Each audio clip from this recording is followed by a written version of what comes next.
Hey everyone, welcome to Strange Stories, where we explore near-death experiences and supernatural stories from people who've had a glimpse of the other side. If you enjoy our content, please consider liking the video and subscribing to our channel. Without further ado, let's get to the story of the day.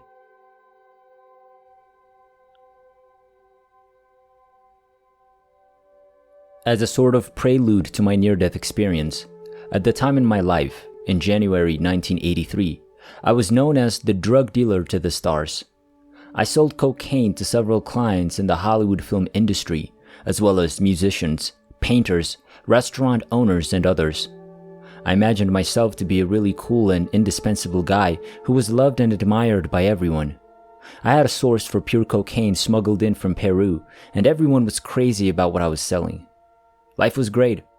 After 5 years of a seamless operation, the guy smuggling in the cocaine flew down to Peru and did not return as expected. My clients were nearly in a state of panic. They relied on a steady supply of my cocaine to keep up with their demanding job schedules and lifestyles. I was under duress to find another source of cocaine or risk losing all of my clients. I phoned a female friend of mine who knew a guy who sold cocaine to several prominent rock musicians and set up a meeting with him. I traveled to his house in the hills behind Malibu Beach, talked with him, and agreed to buy a quarter-pound of his cocaine as a sample to see if my clientele would like it. I snorted some lines of the product at his residence and realized it wasn't even close to the quality of my typical stuff. However, I felt compelled to have something to give my clients, at least until my smuggler guy got back in touch and I had a game plan for the future. Unfortunately for me, this was the starting point of a marathon drug binge of enormous proportions. Only later did I discover that the cocaine I had purchased was a forgery. It was proparacaine, a synthetic numbing medication laced with methamphetamine. The thing just drove me insane. Nothing could stop me or knock me out to get me off the false drug. I was snorting line after line and drinking fifth after fifth of hard liquor. I began taking directly handsful of sedative pills, followed by hard booze to knock me asleep, but even that did not work. I just kept snorting the drug, growing more and crazier. I felt like I was attempting to kill myself, but I couldn't. After approximately 4 days of non-stop no-sleep crazy, an artist friend of mine stopped over and asked me to get him an ounce of China white heroin from a source I knew. I know some Hare Krishna people who smuggled heroin from Thailand, and it was a great deal since no one expected obnoxious Hare Krishna guys to be drug smugglers. I'd never used or bought any of these things, but I knew them from back in the day in Laguna Beach, when they were surfers before becoming Hare Krishnas. I called a man I knew, and he said he had some stuff available. So we agreed to meet that evening on top of Mount Soledad in La Jolla, California. At the summit of Mount Soledad, which overlooks La Jolla, is a 27-foot-tall Christian cross. I went down to La Jolla from Laguna Beach in the dark on the San Diego freeway, and I was so high and insane that I was sliding side to side in the fast lane and bashing into the guardrail. Every time I hit the railing, sparks flew up. Finally, I arrived at La Jolla and drove up the winding road to Mount Soledad. There was just one car parked in the lot beneath a huge white cross, which was illuminated by spotlights, so I knew it had to be the Hare Krishna man. I parked my car and walked up to his car, motioning for me to get on the passenger side. I offered him $2,000 in exchange for a bag of white powder. I got out of the car and he drove away. I got into the car and decided to test a teeny tiny sniff of the white powder. I stuffed a matchbook cover corner inside the baggie and snorted just a little bit. Later, I discovered that the China White was actually fentanyl, a synthetic painkiller that is 100 times more strong than the same quality of heroin. This was China White heroin, and it was extremely strong and popular. But I wasn't a junkie, and I didn't have the tolerance for such a strong substance. I realized I was in big trouble right away. I had overdosed right there under the cross of Jesus. I started the car and drove out of the parking lot, the tall white cross metaphorically illuminated in my rearview mirror. It began to rain, and the raindrops began to smush on the windshield like jelly. Everything was slowing down, including the windshield wipers, which began to flap, flap, flap like limp celery stalks, I noticed someone hitchhiking on the side of the road. I pulled over and opened the passenger door, saying, "Please help me. I had overdosed. I'm going to die." Instead of assisting me, the guy hopped into the car and began striking me in the face right away. Smashing, smashing, smashing. Right, left, left, right. I went black. So the next thing I know, I'm in this area I now refer to as the space station, but I didn't think of it that way when I became aware of my presence there. It was like a stunning hyper-real park of natural setting with vibrant flowering plants and magnificent trees, kind of like a Georges Seurat or Monet painting. There was a large park-like area with short grass, and I quickly realized that there were many people there that I knew or didn't know. There were family and friends from every stage of my life present. My sisters were present. My mother was there, and she was extremely young and lovely, and I realized how I had only ever seen her as a mother, rather than an individual with a life outside of being my mother. There were friends from all stages of my life, all about my age, around 20 years old or so, and everyone looked healthy and lovely. With youth and purity in our faces and words, we were all instantly the best of friends again. We trusted one another, and we were so comfortable and at ease with each other that it seemed like heaven. We felt like we'd be there for a long time. We seemed to have always been there and would always be there. Then I spotted impossibly tall windows on one side that were so clear that there didn't appear to be any form of glass as a barrier.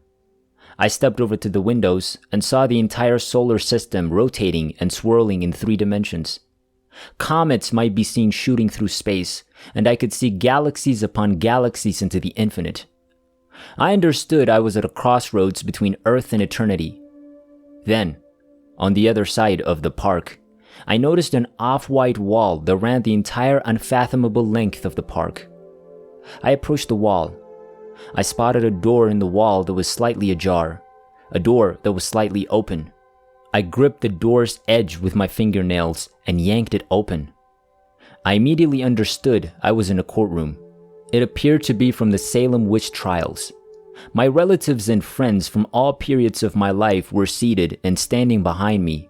A being seated next to me at a table was my guardian angel, but I intuitively understood he was also functioning as a defense attorney.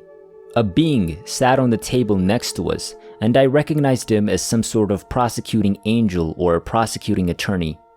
Seated in front of both tables were 3 entities that resembled severe, merciless Puritan elders, all clothed in black with white collars and black hats. They reminded me of Cotton Mather. I recognized them as the judges. I knew this was going to be a test for my moral soul's very survival. Behind the 3 judges was a door that appeared to be a doorway or a tunnel with a pulsating, alive light. And the living light told me telepathically in images to my head and feelings to my body that merging with it was the route to true heaven if I could just endure this ordeal. And I had a speed of light awareness that I was a kind of cell or bubble in a sea of cells or bubbles that were all individual self-worlds connected to each other, that were all individual, yet all one and all part of an ocean-like being that was the source of all existence.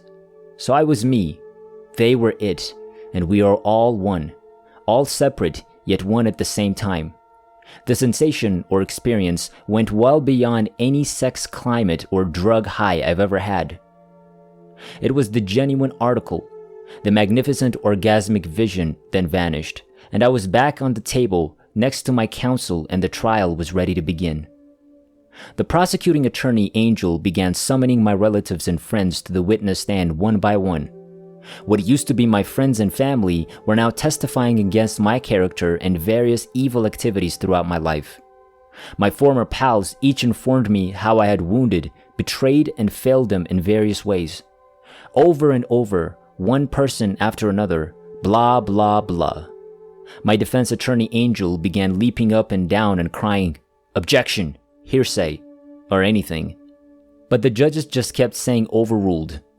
I had a strong sense that this wasn't going to go my way. And sure enough, when the prosecuting angel presented his final witness against me, he turned to face the judges, who exchanged quick words before turning to face me and yelling, Dying is too good for you. You must return." I was looking up at a person who I quickly knew was a nurse. My nostrils were stuffed with tubes. I had tubes coming into and out of one wrist. A tube was inserted into my urinary tract. I was completely addicted to machines. And the nurse began to cry and smile, clearly joyful and emotional. "Oh my God," she exclaimed. "We got you back." She summoned the attention of other nurses and doctors, and the room quickly became crowded. The nurses and physicians took turns telling me that I was in Scripps Loyola Hospital's ICU, and that I'd been in a coma for 3 days. They said that I was found viciously beaten next to my car, and that the people who discovered me ran to a neighbor's house and had them contact the paramedics, who promptly began working to save my life. When I got at the hospital, it was clear that, in addition to being beaten, I had overdosed, so they began attempting to reverse the overdose.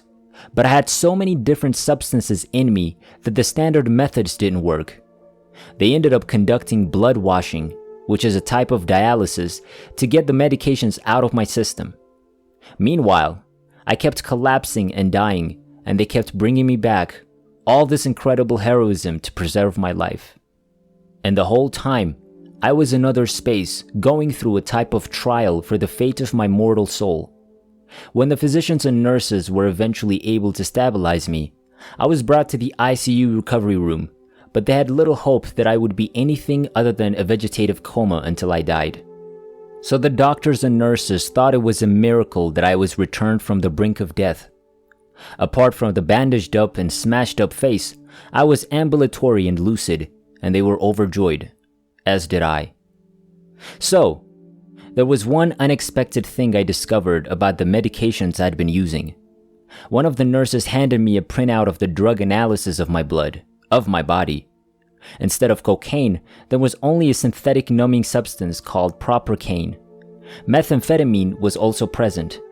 And instead of heroin, there was fentanyl in my blood, a synthetic narcotic 100 times stronger than a comparable quantity of heroin. That, according to the nurse, is what nearly killed me. I was startled to learn that I had been sold counterfeit cocaine, which had launched my addiction.